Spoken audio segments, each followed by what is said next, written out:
আজকে পরীক্ষা দিতে যাচ্ছে, না খেয়ে দে, ওর খাবার থেকে না খাওয়াই ভালো। যাই হোক, ঘরটার অবস্থা দেখো আমাদের। এটা হলো ঘর, এটা একটা সংসার। গুনগুন ঘুমিয়েছিল, উঠেছে, ওখান থেকে উঠেই পরীক্ষা দিতে যাচ্ছে। মানে ঘুম থেকে উঠলো আর বেরিয়ে যাচ্ছে। কী অবস্থা গুনগুনের, সত্যি। একটা যে খাটা উঠালি রে, কে জানি কোথায় রাখিস বাবা। ছি ছি ছি ছি ছি ছি রে ননি, ছি। গুড মর্নিং, তোমরা সবাই কেমন আছো? আশা করি সবাই ভালো আছো, সুস্থ আছো, আর আমরাও খুব ভালো আছি। আজ দিনটা হলো শুক্রবার।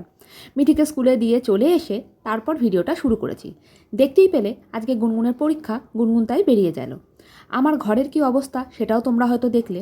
স্কুলে দিয়ে আসার পর থেকে একদমই সময় হয় না। একটু চা খেতে বসে যা একটু সময় পাওয়া যায়। তা যাই হোক, আমার কিন্তু চা খাওয়া কমপ্লিট হয়ে গেছে। আর এদিকে দেখো, ঘরগুলোকে আগে ঝাড়াঝাড়ি করি। 2-3 দিন ধরে একদমই ঝাড়া হচ্ছে না, বেশ ভালো করে ডাস্টিংটা করা হয়নি। তা চলো এখন আমি ডাস্টিংটা করে নিই। জানো তো, এই টবগুলো 2 দিন অন্তর এত ধুলো পড়ে যায়, কোথা থেকে যে ধুলো পড়ে বুঝতে পারি না। দেখো, নেট লাগানো আছে, তা সত্ত্বেও যে এত ধুলো কোথা থেকে আসে কি জানি। ঘরটাও কিন্তু আমার ভেতর দিকে, খুব একটা বাইরের দিকে তা কিন্তু নয়, তাতেও এত ধুলো কি জানি কেন। তা যাই হোক, আমি এখন ঘরদোরগুলো ঝাড়াঝাড়ি করব, তারপর যাব রান্নাঘরে। না হয়েছে সবজি কাটা, না হয়েছে কোনো কিছু রান্নাঘরে কোনো কিছুই হয়নি। আজকে ভেবেইছিলাম যে ঘরটা আজকে গোছগাছ করব, সেজন্য আজকে ঘরটা প্রথমে গোছগাছ করতে এসেছি। অনেক দিন ধরেই ভাবছিলাম যে এখানটা ঝাড়বো। তা যাই হোক, তা চলো এখন তাড়াতাড়ি করে ঝাড়াঝাড়ি করি, তারপরে গিয়ে করব রান্নাঘরের কাজ। তা যাই হোক, যেটা বলার প্রতিদিন সবাই বলে, আমিও একটু বলি, বলতে হয় তাই বলি। জানি যার ভালো লাগবে সে তো সাবস্ক্রাইব করে পাশে থেকেই যাবে। যেমন আমরা পুরনো বন্ধুরা যারা প্রতিদিন আমার ভিডিওতে আসে, ভিডিও দেখে, কমেন্ট করে, বেশ ভালোই লাগে। তা যারা যারা এখনও বন্ধু হওনি, ভাবছো বন্ধু হবে, অবশ্যই একটা সাবস্ক্রাইব করে বন্ধু হয়ে পাশে থেকে যেও। আর যারা আগে থেকেই আমার বন্ধু হয়ে পাশে আছো তাদেরকে অসংখ্য ধন্যবাদ। তা দেখো, আমার কিছুটা ঘর ঝাড়াঝাড়ি হয়েও গেছে। তাহলে এবার যাব রান্নাঘরে। এত টেনশন হয় না এই সকাল দিকটা, মনে হয় শুধু কখন আমি শেষ করব। দাঁড়াও, ওদেরকে একটু খেতেও দিয়ে দিই।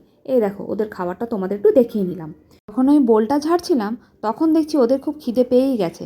কেননা ওরা আমাকে দেখে খুব ঝাপাঝাপি করছিল, কি জানি ওরা বোঝে কিনা জানি না। তা দেখো, ওদেরকে খেতে দিয়ে দিলাম। তাহলে ওরা খাক। তা চলো রান্নাঘরে যাই। রান্নাঘরের অবস্থা দেখো, বেসিন থেকে শুরু করে চারিদিকের অবস্থা দেখো, দেখতে পাচ্ছ। এদিকে ভাতটাকে বসাবো বলে হাঁড়ি ধুয়ে রেখেছি। আর এই যে একটুখানি দুধ পড়েছিল, সেই দুধটাকে একটু জাল দিয়ে নিলাম। এদিকে চালটাও বার করে রেখেছি, চা খেয়েছি, সেই চায়ের কাপ অবধি ধুয়ে সবে রেখেছি। এদিকে একটুখানি আলু কেটে নিয়েছি, আলুটা দিয়ে, আর একটুখানি পটলও কেটেছি।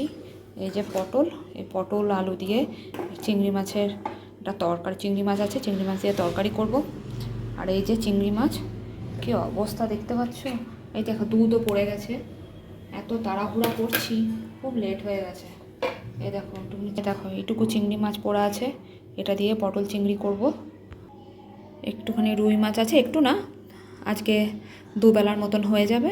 রুই মাছ আছে, রুই মাছটা রান্না করব। কি দেরি হয়ে গেছে তোমাদের দেখাই কটা বাজে। এই দেখো, বাজে হলো 11:30। আর বেশি কথা বলছি না, পরে আবার তোমাদের সাথে কথা হচ্ছে। এই সকাল দিকটা প্রচণ্ড চাপের থাকে আমার। কারণটা কি, মিঠি ঠিক 1টা বাজতে না বাজতেই চলে আসে, পুরো ডট 1টার সময় শুভ্রজিৎ ওকে নিয়ে চলে আসে। সেজন্য ভাবি যে কোনো রকমে ভাতটা, ডালটা আর একটা তরকারি যদি নামিয়ে নিতে পারি, তরকারি বলতে মাছের ঝোল বা কিছু ডিমের ঝোল কিছু একটা নামিয়ে নিলে মেয়েটাকে স্নানটা করিয়ে খাই দেওয়া যায়। আর তা না হলে স্কুল থেকে এসেই না ও কী করে, চিপস বিস্কুট কিছু না কিছু খেয়ে নেয়। খাওয়ার পর পেটটা ভর্তি হয়ে যায়, ব্যাস আর কিছুতেই খেতে চায় না, ব্যাস স্নান করতে যেতেও চায় না। ওই করে করে আরও দেরি হয়ে যায়, নিয়ে না শুতে শুতে ঠিক 4টে বেজে যায়। তারপরে হয়তো ওর মিস আসে বা আমি যখন একটু পড়তে বসাই তখন সেই 8টা 8:30 বেজেই যায়।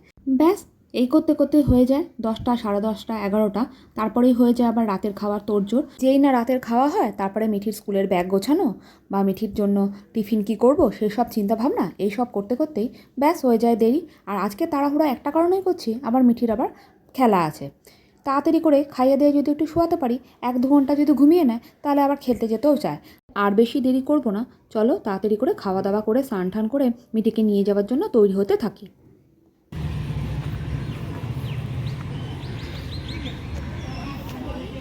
সব